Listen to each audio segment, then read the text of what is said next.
All right, ladies and gentlemen, I told you we had a special segment we're adding to the show. Bill Newell, he's here. MS1 Sports, is that correct? Is that the page? MSONEWsports.com. MSONEWsports.com. One S in the middle, but either way, if you put news with an S and sports with another S, you still get there. All right, I brought him on so he could have a different dimension to talk about some. We're gonna try to do this every week, but he's gonna pick one or two games and just talk about a little bit. And tell me, what is the games this week that you are looking at that has a very intriguing matchup? Well, we've had a lot of non-league play with a lot of schools, some league play, but a lot of non-league play. So Lynn Tech is a team that obviously is 3-1 on the year. They're traveling to Manchester, Essex, and so I think this is a big game. It's a barometer game for both schools. It's a league game, and you've got Tech coming off a win last week against Boston Latin. However, they lost the previous week for their only loss to Saugus, a pretty solid team. Now, Saugus, if people are paying attention, lost last weekend to Swampscott, but they're missing two key players off of that team due to injuries. So they were not the same team that played Lynn Tech. In fact, I talked to Tech coach James Runner this week, and he probably wishes they had some injuries that week before. But on the other hand, he's ready to go for Manchester Essex. Now, Manchester Essex lost a close one to Neshoba last week. That's a team that Kip beat narrowly the week before. So, I think these two teams are both pretty solid teams. Manchester Essex hosting Lynn Tech Friday night at 6:30. But, so that's a big barometer game. It could go either way, I think. Yeah, definitely. And with Tech, they've played so well these first four games. And Manchester Essex, they always play tough. They're always well coached. They always put out a good product out there. And with this, it's just two different styles. With the Tech, with the pounding game, Manchester Essex does a lot of the spread, get the ball out with the passing game. So I think it's definitely an intriguing matchup. And the way Tech is going in this with a lot of confidence. So yeah, I definitely think this one is definitely going to be one of those games that might come down to the wire. Yeah, I think a lot of times on a Friday night, you look at the schedule and you say, okay, this team's probably going to win, this team probably going to lose. This is one I wouldn't know, to be quite honest with you. So I think both of these teams, it would be a big win for either one of these teams. And when I say big win, it's it's game 5.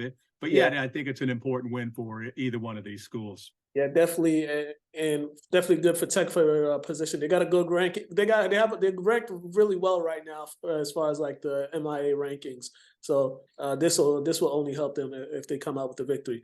And what is your second game of the that you're looking for? Well, I guess the second game, this is the game that I'm going to be at, is I have not seen St. John's Prep play this year. You have, I know that, and they're playing host to St. John's of Shrewsbury. So this is a Catholic Conference matchup. St. John's went down and beat LaSalle Academy, whooped them 40-something to nothing last week. I was there. You were down there? Mm-hmm. That's right. Yeah. Okay. So they had it going on all cylinders. Now, this is a game that most people probably look at and say the Prep is favored to win this. They're at home. But yet, on the other hand, this is the team, St. John's of Shrewsbury, that handed the Prep their last home loss, albeit 2 years ago. Mm-hmm. So, at 3-1, they're coming in here and, they're competitive. So I think, again, another kind of a barometer game.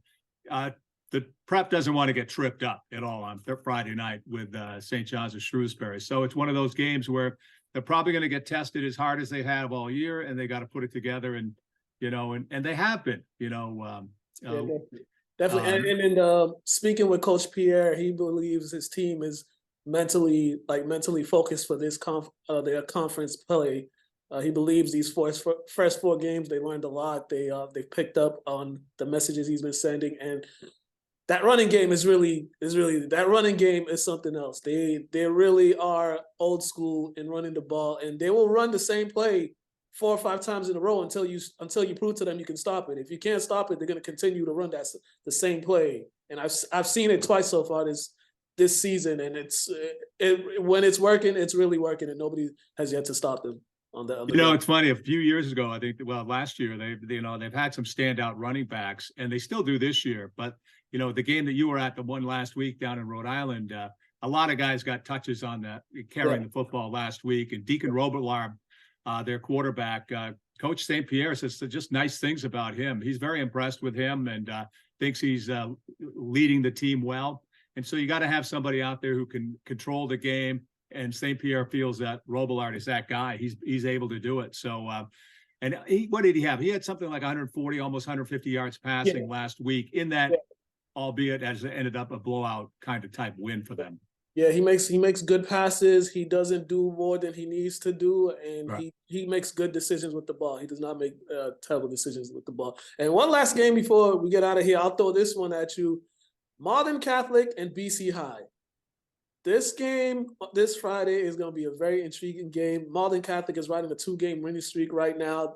Offensively and defensively, they're playing really well. Jaden Williams, their running back, he's had 2 back-to-back really good games on the ground. And then BC High, they've kind of been the under the radar team. They've kind of taken everyone by surprise with how well they've been playing this year.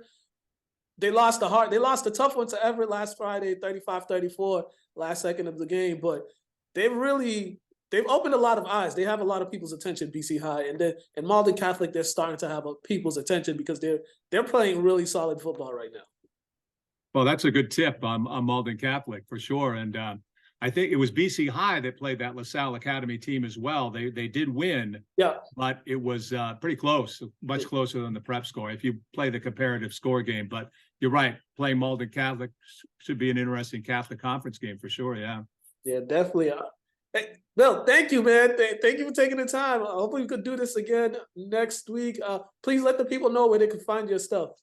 Yeah, it's at MSONEsports.com, MSONEsports.com. What we do, a couple of things. We talk to Endicott College football coach Paul McGonigal every Monday, getting updates on his nationally ranked team now in Division III. We talk with a lot of other coaches. We've been doing almost a weekly interview with Brian St. Pierre from the Prep. This week we have a feature up with Lynn Tech football. We put it up this past week, but you can go back and search on our website for different things. But we obviously cover the Lynn teams. We talked to Lynn English coach Anthony LaFrada this week, but you're all over the place. Where are you going to be this week? I mean, what stops are you going to make this week? Tomorrow I'll be in North Andover for Methuen versus North Andover. Friday I'll be at Manning for the doubleheader, St. Mary's, Bishop Stanglin, Classical Malden, and then Saturday Bill Rooker, Tewksbury. There you go, man. There you go. You're expanding. Sounds great. Yeah. I'm trying Thanks for having me. Yeah. No problem. The coaches want their players to get spotlight, so I'm trying to just give them a little spotlight. You're doing it. You're doing a great job. Thank you. Thank you. You have a good one.